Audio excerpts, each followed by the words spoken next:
प्यारे बच्चों, आज हम पढ़ेंगे सेलों का मिश्रित कर्म संयोजन। मिश्रित कर्म संयोजन में सेलों को श्रेणी क्रम में भी जोड़ा जाएगा और समांतर क्रम में भी जोड़ा जाएगा। तो ये आपका क्या बन जाता है? मिश्रित क्रम बन जाता है। तो यहाँ पर सर्वप्रथम हम सेलों को श्रेणी क्रम संयोजन करेंगे। ये एक पंक्ति है जिस पर n सेल जोड़े गए हैं। प्रत्येक सेल का विद्युत भागबल E तथा आंतरिक प्रतिरोध R है। तो पूरी पंक्ति का विद्युत भागबल N हो जाएगा। N × E, n सेल लगे हुए हैं। एक का विद्युत भागबल E है तो n का विद्युत भागबल हो जाएगा N। इसी प्रकार दूसरी पंक्ति पर भी n सेल लगे हुए हैं। प्रत्येक सेल का विद्युत भागबल E है तो इस पंक्ति का कुल विद्युत भागबल हो जाएगा Ne। और इसी प्रकार से हमने यहाँ पर m पंक्तियाँ बना रखी हैं और प्रत्येक पंक्ति का विद्युत भागबल Ne है। तो हम यहाँ पर इसको लिख देते हैं। पहले हम इसका संयोजन लिख देते हैं। तो सेलों के मिश्रित क्रम संयोजन में n सेलों को श्रेणी क्रम में जोड़ा जाता है। इन n श्रेणी में जोड़ी गई सेलों को की m पंक्ति में समांतर का संयोजन कर दिया जाता है। तो इस प्रकार का संयोजन मिश्रित क्रम संयोजन कहलाता है, जैसा कि चित्रानुसार प्रदर्शित है। फर्स्ट पॉइंट हमारा आ जाएगा यहाँ पर, जो हमने यहाँ पे श्रेणी क्रम में जोड़ रखा है। श्रेणी क्रम में प्रत्येक पंक्ति, एक पंक्ति या प्रत्येक पंक्ति में जोड़े गए सेलों का विद्युत भागबल Ne है। ठीक है।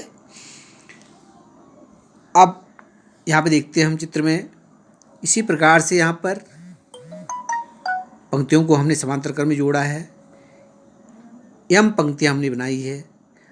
अब हमने यहाँ पर पूरे संयोजन का विद्युत भागबल ज्ञात करना है। एक पंक्ति का विद्युत भागबल Ne है, दूसरी का भी Ne है, लेकिन पूरे का हमने बताना है। तो हमने समांतर संयोजन में पढ़ा था, जब हम सेलों को समांतर क्रम संयोजन करते हैं तो उनका विद्युत भागबल एक सेल के विद्युत भागबल के बराबर होता है। एक सेल का जो विद्युत भागबल होगा वो समांतर क्रम में जोड़े गए सभी सेलों के विद्युत भागबल के बराबर होता है। तो यहाँ पर हमारा क्या हो जाएगा? एक पंक्ति में जोड़े गए सेलों का विद्युत भागबल सभी सेलों का विद्युत भागबल होगा।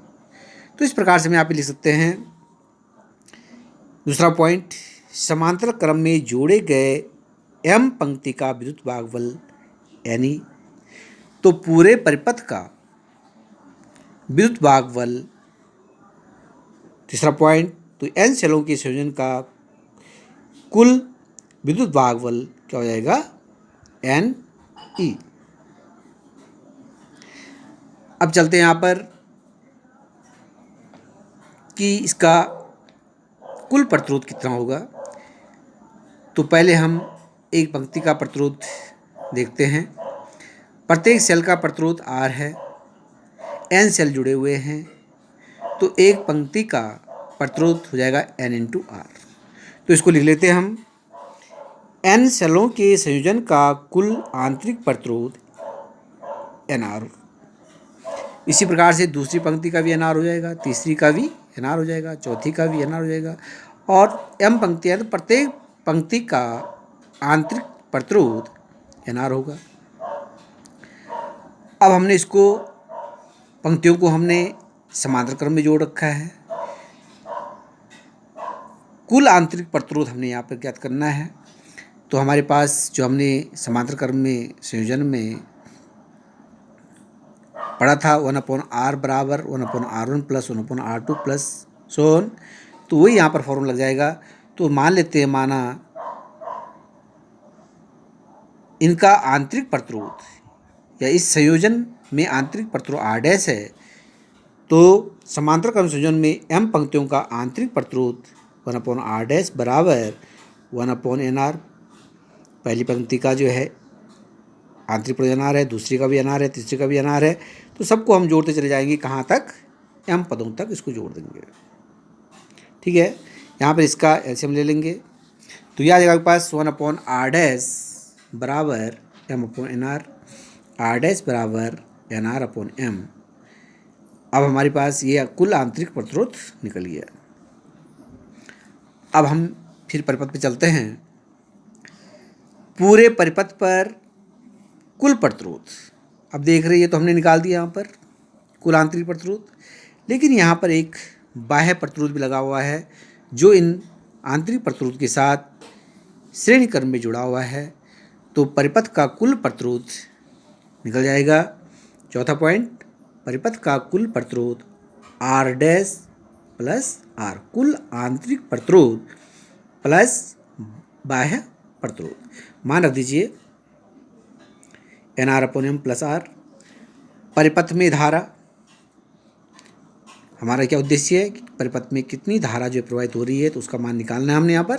तो I बराबर ओम के नियम से कुल विद्युत वाहक बल बटे कुल प्रतिरोध। कुल विद्युत वाहक बल हमने निकाला है NE बटे कुल प्रतिरोध, ये हमने निकाला यहाँ पर nr/m प्लस R। और इस प्रकार से I का मान हम निकाल लेंगे। I बराबर m का इधर मल्टीप्लाई कीजिए nr प्लस mr, और जो बटे में m आएगा ऊपर चला जाएगा, तो mne/nr प्लस mr। तो इस प्रकार से हम मिश्रित क्रम संयोजन में धारा का मान ज्ञात कर सकते हैं। लेकिन हमारा जो सेलों को जोड़ने का उद्देश्य होता है कि हम अधिकतम धारा प्राप्त करें, तो यहाँ पर अधिकतम धारा प्राप्त करने के लिए nr प्लस mr का मान न्यूनतम होना चाहिए। इसका मान न्यूनतम होगा तो हमको धारा अधिकतम होगी, तो हमें इस nr प्लस mr का मान न्यूनतम करना होगा। तो न्यूनतम करने के लिए हम यहाँ पर चलते हैं। nr प्लस mr बराबर √nr का स्क्वायर प्लस √mr का स्क्वायर। अगर हम यहाँ से स्क्वायर हटाते तो ये हमारे प्राप्त होगा। यहाँ पर हम एक चीज़ करते हैं, 2√mr और nr को जोड़ते हैं और एक बार घटाते हैं इसके साथ। तो जोड़ेंगे घटाएंगे एक ही चीज़ को, ये कट जाएगा तो फिर वही आएगा हमारे पास, तो इससे कोई फ़र्क नहीं पड़ेगा। लेकिन हमारे पास इसको करने से एक हमारे पास यहाँ पर फॉर्मूला बन जाता है, एक सूत्र बन जाता है a² plus b² minus 2ab। और ये जो फॉर्मूला होता है a माइनस b का होल वर्ग का फॉर्मूला होता है। a बराबर रखेंगे √nr, b बराबर रखेंगे √mr, और इस प्रकार से हमारे पास सूत्र बन जाएगा √nr माइनस √mr का होल वर्ग, ये जो बचा हुआ है, प्लस 2√nr √mr।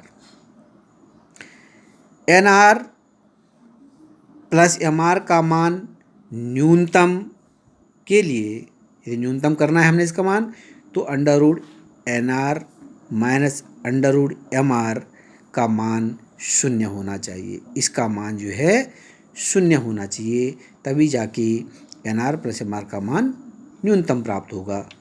ठीक है, तो इसके लिए हम इसको जो है 0 कर देते हैं। √nr माइनस √mr बराबर 0। इसका पक्षांतर कर दीजिए इधर को, तो आ जाएगा आपके पास √nr बराबर √mr। वर्ग कर देंगे, वर्ग करने पर इस प्रकार से आपको आ जाएगा। ये वर्ग करेंगे तो इसका √ हट जाएगा, तो आपके पास बच गया nr बराबर mr। यहाँ से r की वैल्यू निकालेंगे, r बराबर mr बटे n। ठीक है, तो यदि हमको अधिकतम धारा प्राप्त करनी है तो आंतरिक प्रतिरोध प्रत्येक सेल का कितना होना चाहिए, mr बटे n होना चाहिए। तो इस प्रकार से यदि कोई सेल r बराबर mr/n की स्थिति के अनुसार कार्य करता है तो हमें सेलों को मिश्रित क्रम में संयोजन करना चाहिए, इससे अधिकतम धारा प्राप्त होगी। अब हम यहाँ पे अधिकतम धारा का मान भी निकालना है, सूत्र निकालना है इसका कि अधिकतम धारा का सूत्र क्या होगा। तो समीकरण नंबर 1 जो हमने बनाई थी यहाँ पर, I बराबर MNE/NR प्लस MR, NR की वैल्यू रख देंगे, हमने अभी NR की वैल्यू निकाली है, NR बराबर MR, तो NR की जगह पे MR पुट कर देंगे, यहाँ पर NR की जगह पे MR पुट कर देंगे। तो इस प्रकार से I मैक्सिमम निकल जाएगा MNE बटे MR प्लस MR, जुड़ जाएगा ये। तो MNE बटा 2MR, M से M कटा, I मैक्सिमम बराबर NE/2R, और इस प्रकार से हम शेलों का मिश्रित क्रम संयोजन में अधिकतम धारा प्राप्त कर सकते हैं। तो इस प्रकार से आप इसको ध्यान से कीजिए, बहुत ही सरल ही है, 2-3 बार आप इसको करेंगे तो कोई कठिनाई नहीं होगी। और इसको समझिए यहाँ पर किस प्रकार से किया गया है। यहाँ पर हमने कुल शेलों की संख्या भी निकाल सकते हैं कि हमने यहाँ पर कुल कितने शेल लगा रखे हैं। एक पंक्ति में n शेल हैं और कुल पंक्तियों की संख्या m है, तो n इंटू m कुल शेलों की संख्या हो जाएगी nm, और प्रत्येक शेल का EMF यानी कि विद्युत भागबल E, प्रत्येक शेल का आंतरिक प्रतिरोध R, ये भी हम यहाँ पर लिख सकते हैं। ठीक है, तो करते रहिए। ओके।